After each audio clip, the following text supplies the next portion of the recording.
Samice rodí vždycky v té gorily skupině. Samozřejmě může jít za stranou kousek nebo takhle, ale nikdy se nevodil, nepotřebuje nikdy žádnou asistenci a to mládě vlastně porodí sama. Většinou je to jedno mládě, výjimečně se narodí dvě.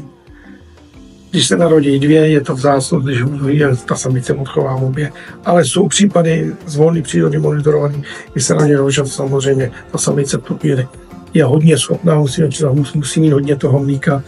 Důležité je, aby to mlíko měla. Protože pokud nemá to mlíko, tak většinou to mládě umře. V zoologické zahradě se ty mláďata dřív odebrali, když neměla to mlíko.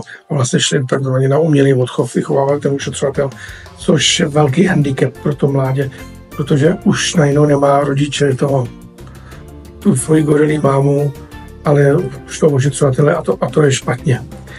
Ta samice to mládě kojí zhruba, zase je to individuální, záleží jak na mláďati, tak samozřejmě na té samici, není to pravidlo, ale nejméně 2 roky určitě.